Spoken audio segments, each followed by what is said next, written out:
Good morning students.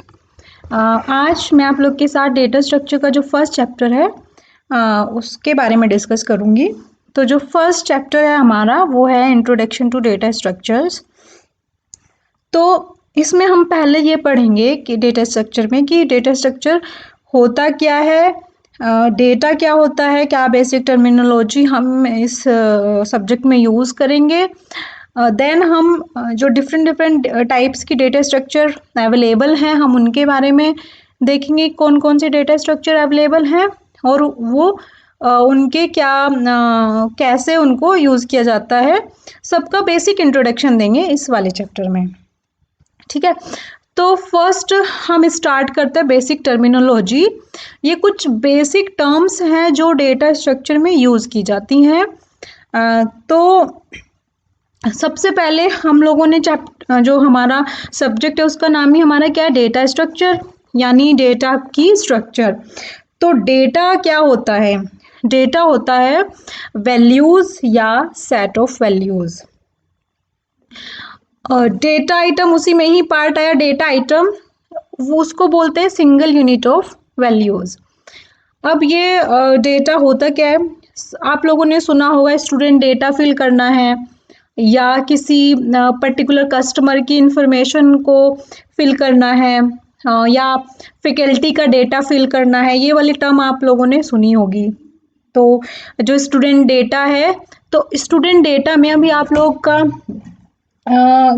Admission हुआ है, तो आप लोग के एडमिशन में आप लोगों की बेसिक नेम, एड्रेस, आप लोग का आधार नंबर, एड्रेस, वो फ़ोन नंबर, फादर नेम, इस ब्रांच, तो इस तरीके की बेसिक इन्फॉर्मेशन आप लोग से ली गई। तो ये जो इन्फॉर्मेशन है ये एक स्टूडेंट का डेटा है। तो अगर इस इन्फॉर्मेशन को मैं बनाऊँ एक्सेल शीट पे, तो एक स्टूडेंट का अगर हम बात करें तो एक स्टूडेंट के कोरस्पॉन्डिंग क्या होता है, उसका रोल नंबर होता है, उसके अगर मार्क्स की बात करूं कि स्टूडेंट के मार्क्स किस तरीके से आए हैं, तो हर एक सब्जेक्ट के कोरस्पॉन्डिंग मार्क्स जो होते हैं वो एक स्टूडेंट के कोरस्पॉन्डिंग जितनी भी वैल्यूज़ होती हैं, जो कॉलम होता है वो हमारा कहलाता है data. Single unit of values हमारी कहलाती है डेटा आइटम। जैसे कि आपका नेम हो गया, फादर नेम हो गया, एड्रेस हो गया, आधार नंबर हो गया, फ़ोन नंबर हो गया, इनमें से किसी एक के बारे में अगर हम बात करें तो वो हमारा होता है डेटा आइटम। अब ये डेटा आइटम को भी हम फर्दर डिवाइड कर सकते हैं ग्रुप आइटम और एलिमेंट्री आइटम में। ग्रुप आइटम क्या होता है? अगर हम किसी डेटा आइटम को फर्दर सब डिवाइड कर सकते हैं तो वो ग्रुप आइटम कहलाता है। जैसे कि आप लोगों ने देखा हो कि आपका नाम यूजुअली दो वर्ड से मिलके बना होता है, फर्स्ट नेम और लास्ट नेम, जो सरनेम होता है। जैसे किसी का नाम है, हम किसी का भी एग्जाम्पल लेते हैं, अमिताभ बच्चन। तो अमिताभ बच्चन में अमिताभ फर्स्ट नेम है एंड बच्चन जो है वो हमारा सेकंड नेम है। अगर हम बात करें कि विजय प्रताप सिंह, तो विजय फर्स्ट नेम है, प्रताप मिडिल नेम है एंड सिंह लास्ट नेम है। तो अगर हम किसी जो एट्रीब्यूट है उसको हम डिवाइड कर सकते हैं further in first name, last name and middle name. आप लोग बहुत सारे फॉर्म भी फिल करते होंगे तो उसमें भी ये ऑप्शन आते होंगे, तो वो हमारा कहलाता है ग्रुप आइटम। एलिमेंट्री आइटम, अगर हम फर्दर किसी डेटा आइटम को डिवाइड नहीं कर सकते हैं तो वो हमारा एलिमेंट्री आइटम कहलाता है। जैसे कि आधार नंबर, आपका मोबाइल नंबर हो गया, पैन कार्ड नंबर हो गया, उसको हम फर्दर डिवाइड नहीं कर सकते, तो वो हमारा एलिमेंट्री डेटा आइटम कहलाता है। ग्रुप आइटम में हम एक और एग्जाम्पल ले सकते हैं, जैसे एड्रेस। आपके एड्रेस में आपका हाउस नंबर, स्ट्रीट और लोकेलिटी और विलेज और town, city, state and then country, pin code, बहुत सारी चीज़ें आती हैं, तो हम उनको भी फर्दर डिवाइड कर सकते हैं। तो वो भी ग्रुप आइटम का एक एग्जाम्पल आप लोग लिख सकते हैं। अब फिर आगे बात करते हैं फील्ड्स, रिकॉर्ड्स एंड फाइल्स की। अब जो फील्ड होता है वो सिंगल जो एट्रीब्यूट है किसी भी एंटिटी का, एंटिटी जैसे कि आप लोग हैं, जैसे स्टूडेंट हैं, तो वो आप लोग एक एंटिटी हैं। ठीक है, जिसका रियल वर्ल्ड में कुछ मीनिंग होता है, वो हमारी एंटिटी होती है। तो आप जो भी कोई एक एंटिटी होती है उसके कोरोस्पोंडिंग अगर कोई एट्रीब्यूट है तो उसकी जो एट्रीब्यूट की जो भी वैल्यू है वो फील्ड कहलाती है। जैसे हम कहेंगे कि सपोज हम लोग फॉर्म फिल करा रहे हैं और उसमें नीचे भी आप लोग जो बहुत सारे रजिस्ट्रेशन करते हैं तो उसमें लिखते हैं कि all fields are required to fill, तो हमें सारे फील्ड भरने होते हैं। तो उसमें सिंगल जैसे first name, last name and middle name और PAN card, mobile number, email ID, ये सब हमारे एक एक जैसे जो भी है ईमेल आईडी, फ़ोन नंबर, ये हमारे फील्ड हैं अलग अलग। रिकॉर्ड क्या है? एक स्टूडेंट के कोरस्पॉन्डिंग जितने भी फील्ड हैं ये सारे, अगर हमने उनको फिल कर लिया तो वो उस रिकॉर्ड एंटिटी के कोरस्पॉन्डिंग उसका रिकॉर्ड कहलाएगा। और हम सारे स्टूडेंट जैसे CS फाइनल ईयर के सारे ही स्टूडेंट्स के रिकॉर्ड को अगर हम कलेक्ट कर लें तो वो हमारी बन जाती है फाइल। जैसे कि एक्सेल में अगर हमने रिकॉर्ड कर लिया है डेटा तो वो हमारा कहलाता है Excel file corresponding to CS branch या सेकेंड ईयर के कोरस्पॉन्डिंग या फाइनल ईयर के कोरस्पॉन्डिंग, तो ये हमारी होती है फाइल। अब ये नेक्स्ट, अभी मैंने लास्ट स्लाइड में डिस्कस किया एंटिटी, वैल्यूज़ एंड जो भी हमारी इंफॉर्मेशन होती है। तो एंटिटी क्या होती है? एंटिटी रियल वर्ल्ड में एक ऐसी मतलब चीज़ है जिसके मतलब जिसके कुछ प्रॉपर्टीज़ होती हैं। जैसे हम लोग हैं, हमारी कुछ प्रॉपर्टीज़ हैं, हमारे आँख, नाक, कान है, हमारी कुछ वैल्यूज़ हैं, हमारा नेम है, हाइट होती है। या अगर हम स्टूडेंट की बात करें तो स्टूडेंट के कोरस्पॉन्डिंग उसके बहुत सारी डिटेल हैं जो मैंने भी प्रीवियसली डिस्कस करी हैं, तो वो सब हमारी तो एंटिटी क्या है? Something that has certain attribute और प्रॉपर्टीज। फिर आती है वैल्यूज़ की बात। तो वैल्यूज़ न्यूमरिक टाइप की भी हो सकती है, नॉन न्यूमरिक टाइप की भी हो सकती है। जैसे कि किसी भी आदमी का जो नाम होता है वो अल्फ़ाबेटिक होता है, नॉन न्यूमरिक होता है, बट एज और जैसे रोल नंबर हो गया वो हमारा न्यूमरिक होगा। एंटिटी सेट क्या कहलाएगा? अगर हम किसी एक ऑर्गेनाइजेशन के कोरस्पॉन्डिंग जितने भी उसके एम्प्लॉय हैं सभी को हम इकट्ठा कर ले तो एंटिटी सेट कहलाता है। या सिमिलरली एक कॉलेज के, इंस्टीट्यूट के जितने भी स्टूडेंट हैं, अगर हम उनके जिनके एट्रीब्यूट सेम ही हैं तो अगर हम उनका एक कलेक्शन बना ले तो वो हमारा एंटिटी सेट कहलाता है। एंड जो इन्फॉर्मेशन होती है, डेटा विद गिवन एट्रीब्यूट और प्रोसेस डेटा, बेसिकली जो हमारा प्रोसेस्ड डेटा होता है जिससे हम कुछ यूजफुल मीनिंग निकालते हैं वो हमारी कहलाती है इन्फॉर्मेशन। तो ये तो थी कुछ बेसिक टर्मिनोलॉजी जिसके बारे में हमें पता होना चाहिए था कि ये होती क्या है, ये यूज़ होंगी। तो बस ये बेसिक टर्म है जिसके बारे में डिस्क्राइब किया गया है। अब जो मेन जो हमारा फर्स्ट जो चैप्टर है वो यहाँ से बेसिकली स्टार्ट होता है एंड मेन जो सब्जेक्ट भी है वो भी यहीं से स्टार्ट होता है। तो जो डेटा स्ट्रक्चर क्या होती है? हम लोग जानते हैं कि जो कंप्यूटर की जो मेमोरी होती है उसमें हम डेटा को किसी पर्टिकुलर वे में स्टोर करेंगे या ऑर्गेनाइज करेंगे। ठीक है, कंप्यूटर की मेमोरी में डेटा को किसी पर्टिकुलर वे में स्टोर या ऑर्गेनाइज जो करने का जो मेथड होता है वो हमारा डेटा स्ट्रक्चर कहलाता है। इसकी हेल्प से हम किसी भी डेटा को एफिशिएंटली यूज़ कर सकते हैं। तो जो ये एक बेसिक डेफिनेशन है जो आप लोग को याद होनी चाहिए, जो आप लोग एग्जाम में भी लिखोगे, तो डेटा स्ट्रक्चर की जो डेफिनेशन है वो है कि logical and mathematical model of a particular organisation of data is called a data structure. ये डेफिनेशन आप लोग को याद होनी चाहिए। तो किसी भी डेटा का, किसी भी कोई ऑर्गेनाइजेशन है, सपोज कोई कंपनी है या इंस्टीट्यूट है या टेलीफोन कंपनी की अगर हम बात करें, या सोशल मीडिया पे जो हमारा डेटा है फेसबुक पे, इंस्टाग्राम पे, वो भी कहीं ना कहीं सेव है। तो हर एक ऑर्गेनाइजेशन डेटा को किस तरीके से स्टोर करता है लॉजिकली और मैथमेटिकली, उसी को ही डेटा स्ट्रक्चर बोला जाता है। अब डेटा स्ट्रक्चर, जो डेटा जो मॉडल होता है, डेटा मॉडल, वो दो चीज़ों पे डिपेंड करता है। It depends on two things कि डेटा स्ट्रक्चर वो सिंपल होना चाहिए, ठीक है। और जो डेटा है वो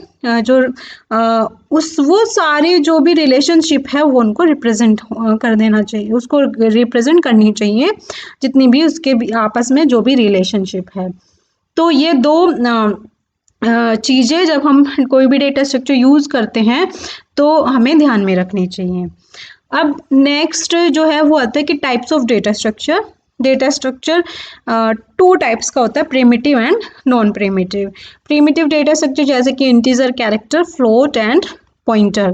प्रिमिटिव डेटा स्ट्रक्चर क्या होते हैं? ये बेसिक डेटा स्ट्रक्चर होते हैं जो कि मशीन इंस्ट्रक्शन द्वारा जो भी डेटा होता है उस पर डायरेक्टली ऑपरेट होती हैं। आप लोगों ने देखा होगा कि हम इंटीजर अगर किसी डेटा को डिक्लेयर कर दें तो 2 बाइट का स्पेस उसमें मेमोरी में बन जाता है। तो ये हमारी डायरेक्टली वर्क करती हैं डेटा पे, और ये हम लोग सी में भी पढ़ चुके हैं। हमारी जो नॉन प्रिमिटिव डेटा स्ट्रक्चर होती हैं, ये प्रिमिटिव डेटा स्ट्रक्चर से हम इनको डिराइव करते हैं, ये कॉम्प्लेक्स होती हैं प्रिमिटिव डेटा स्ट्रक्चर के कंपैरिजन में। और ये हैं एरेज और link list, stack, queue, tree and graph. तो इनका भी फर्दर सब डिवीजन है, जैसे कि एरे और लिस्ट में डिवाइड कर दिया। एरे भी हम सी में पढ़ चुके हैं, तो एरे हम लोगों ने देखा कि 1D एरे भी होता है, 2D एरे भी होता है, मल्टी डायमेंशनल एरे भी होता है। लिस्ट 2 टाइप की होती है, लीनियर में स्टैक, क्यू और लिंक लिस्ट है, एंड नॉन लीनियर में ट्री एंड ग्राफ है। तो आप लोग जो देख रहे हैं, हम जो इस सब्जेक्ट में हम इंटीजर, कैरेक्टर, फ्लोट और पॉइंटर के बारे में नहीं पढ़ेंगे, हम प्रिमिटिव डेटा स्ट्रक्चर के बारे में नहीं पढ़ेंगे। हम इस जो सब्जेक्ट है हम उसमें पढ़ेंगे नॉन प्रिमिटिव डेटा स्ट्रक्चर के बारे में, जो कि है हमारे एरे और link list, stack, queue, tree and graph. हर एक जो हमारी नॉन प्रिमिटिव डेटा स्ट्रक्चर है उसके कोरस्पॉन्डिंग हमारा हर एक उसके कोरस्पॉन्डिंग एक चैप्टर है। तो बेसिक इंट्रोडक्शन के अलावा हमारे जितने भी चैप्टर बनेंगे वो एक एरे का होगा, एक लिंक लिस्ट का होगा, एक स्टैक का होगा, एक क्यू का होगा, एक ट्री एंड ग्राफ, और जो 2 हैं वो अलग से हैं।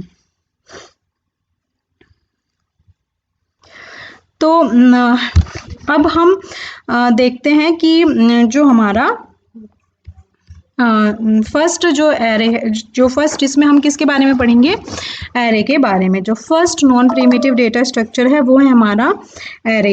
एरे भी आप लोग क्योंकि आप सीए सेकेंड ईयर में हैं तो आप लोग एरे भी पढ़ चुके हैं, किसमें? सी में। तो हम लोगों ने वहाँ पे देखा था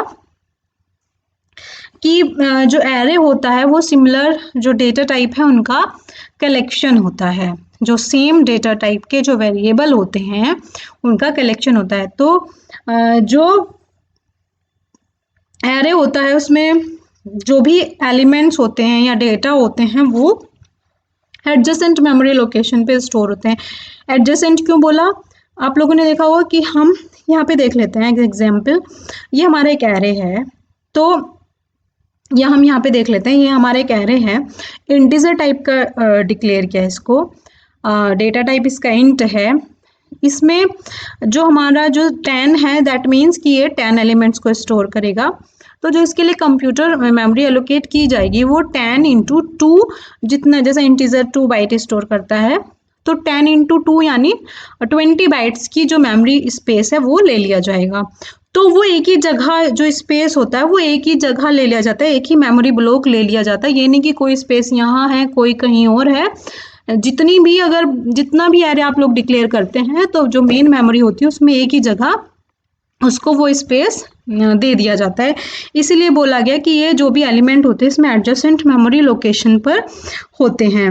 अच्छा, जो सिमिलर डेटा टाइप है हम इनकी जगह हम होमोजीनियस एलिमेंट का भी यूज़ कर सकते हैं। होमोजीनियस मतलब एक जैसे, यानी similar data type that means कि होमोजीनियस एलिमेंट का ये कलेक्शन होता है। तो इस तरीके से आप लोग देख सकते हैं कि जो ये हमारा एरे है इसमें जो ये हमारे जो नीचे ये भी जो ये स्टोर होता है एरे में वो हमारे डेटा कहलाते हैं, और जो ये नीचे है वो हमारी इंडेक्स कहलाता है। जितने भी एलिमेंट्स इसमें स्टोर रहते हैं वो उसकी लेंथ कहलाती है। जो फर्स्ट इंडेक्स होती है जहाँ से एरे स्टार्ट होता है वो लोअर बाउंड कहलाता है, जो लास्ट होती है वो अपर बाउंड कहलाता है। तो इसमें हम लोग देख लेते हैं। तो इसमें जो हमारा ये है, एरे से पहले हमें डेटा टाइप लिखना पड़ता है, देन एरे का नाम। ये आप कुछ भी चूज कर सकते हो, एरे भी लिख सकते हो या ए भी लिख सकते हो। 10 बताता है कि साइज यानी कितने एलिमेंट्स वो स्टोर कर सकता है। या एलिमेंट्स है तो कंप्यूटर मेमोरी में जब हम स्टोर करेंगे तो 0 इंडेक्स से स्टार्ट होगा, और क्योंकि 0 से स्टार्ट हो रहा है दैट इज़ वाई वो 9 तक जाएगा। और ये जो 0 इंडेक्स है वो हमारी लोअर बाउंड कहलाती है, और जो 9 होता है वो हमारी अपर इंडेक्स, अपर बाउंड कहलाता है। तो अगर हम लेंथ की बात करें तो जो एरे की लेंथ होती है वो होती है upper bound minus lower bound plus 1। ये सभी लोग जानते हैं, हम लोग सी में पढ़ चुके हैं। अब बात करते हैं 2D एरे की। 2D एरे को मैट्रिक्स भी कहते हैं। 1D एरे में केवल एक डायमेंशन होती है, बट 2D एरे में कॉलम भी होता है, रो भी होते हैं, 2 डायमेंशन होती है। इसमें भी इंडेक्स 0 से ही स्टार्ट होगी। तो जैसे ये वाला जो हमारा एग्जाम्पल है, इसमें अगर हम बात करें कोई पर्टिकुलर एरे की कि उसमें 1 इंडेक्स पे कौन सा एलिमेंट स्टोर है, तो हम बताएंगे 1 रो के कोरस्पॉन्डिंग और कॉलम 1 के कोरस्पॉन्डिंग यानी बी स्टोर है। अगर कोई हमसे पूछ ले 2 पे कौन सा स्टोर है, तो 2 रो के कोरस्पॉन्डिंग और 2 कॉलम के कोरस्पॉन्डिंग सी हमारा स्टोर है। तो इस तरीके से हम इसका एग्जाम्पल दे सकते हैं। अब बात करते हैं कि एडवांटेज क्या होती है एरे की। एरे में किसी भी डेटा को सर्च करना इजी होता है, और उसमें क्या है कि क्योंकि हमें पता है कि कोई भी डेटा अगर हमें इसकी फर्स्ट लोकेशन पता है तो पता है कि सारे जो डेटा हैं वो वहीं पे ही मतलब आसपास ही मिलेंगे, एडजेसेंट मेमोरी लोकेशन पे स्टोर होते हैं, तो सर्चिंग इजी होती है। इसमें मल्टीपल डेटा अगर सेम डेटा टाइप के हैं तो हम उन्हें सिंगल नेम से स्टोर कर सकते थे। पहले बहुत सारे हर एक डेटा के लिए हमें बहुत सारे वेरिएबल का नाम यूज़ करना पड़ता था, बट एरे की हेल्प से हम एक एरे बना के बहुत सारे डेटा को एक जगह स्टोर कर सकते हैं। जो बाकी डेटा स्ट्रक्चर होती है जैसे कि link list, stack, queue, tree and graph, उनको इम्प्लीमेंट करने के लिए भी हम एरे का ही यूज़ करते हैं, और मैट्रिक्स को रिप्रेजेंट करने के लिए 2D एरे का यूज़ किया जाता है। अगर बात करें डिसएडवांटेज की, तो हमें एरे का साइज पहले से पता होना चाहिए। अगर हम रन टाइम पर डिक्लेयर नहीं कर सकते हैं यही इसकी मेन ड्रॉबैक है। इस वजह से क्या होता है कि इसका साइज फिक्स होता है, ये स्टैटिक होता है नेचर में। अगर रन टाइम पे हमें एक्स्ट्रा एलिमेंट को हम चाहते हैं कि इंसर्ट कर दें तो हम इंसर्ट नहीं कर पाएंगे। जैसे हमने देखा कि हमने एरे का साइज 10 डिक्लेयर कर दिया था, बट अगर हम उसमें 11 एलिमेंट को स्टोर कराना चाहते हैं तो वो स्टोर नहीं करा पाएंगे। वो फिक्स है मेमोरी लोकेशन, उतनी ही उसके लिए पहले से एलोकेट कर दी जाती है। अगर हमने सपोज ज़्यादा मेमोरी एलोकेट कर दी और हमने उसमें कम ही एलिमेंट स्टोर कराए तो हमारा बहुत सारा स्पेस वेस्ट चला जाता है। तो ये जो कभी मेमोरी कम पड़ जाना, कभी वेस्ट हो जाना, ये काफ़ी डिफ़िकल्ट होता है। हमें नहीं पता कि यहाँ पहले से ही कि हमारे एरे में कितने डेटा स्टोर होंगे। तो ये मेन डिफ़िकल्टीज है इसके साथ। और इसमें इंसर्शन और डिलीशन भी डिफ़िकल्ट है, जो कि हम सेकंड चैप्टर यानी एरे के चैप्टर में देखेंगे कि क्यों डिफ़िकल्ट है इंसर्शन और डिलीशन। तो आज मैं यहीं पे ही अपने लेक्चर को एंड कर दे रही हूँ। नेक्स्ट वीडियो लेक्चर में मैं आप लोग के साथ link list, tag, Q, tree और ग्राफ के बारे में डिस्कस करूँगी। तो आज के लेक्चर में मैंने आप लोग को बताया कि डेटा स्ट्रक्चर की बेसिक टर्मिनोलॉजी, डेटा स्ट्रक्चर होता क्या है, टाइप्स ऑफ डेटा स्ट्रक्चर, उसमें एरे ही बताया है। और एरे आप सी में भी पढ़ चुके हैं, बस थोड़ा बहुत ही आप लोग को यहाँ पे बेसिक डिस्क्रिप्शन ही देना है। तो इतना आप लोग याद करके रखिएगा, इतना पढ़िएगा जो भी मैंने आप लोग को नोट्स दिए हैं। तो ये हमारा है। नेक्स्ट वीडियो लेक्चर में मैं आप लोग के साथ बाकी जो बची हुई जो डेटा स्ट्रक्चर उनके बारे में डिस्कस करूँगी।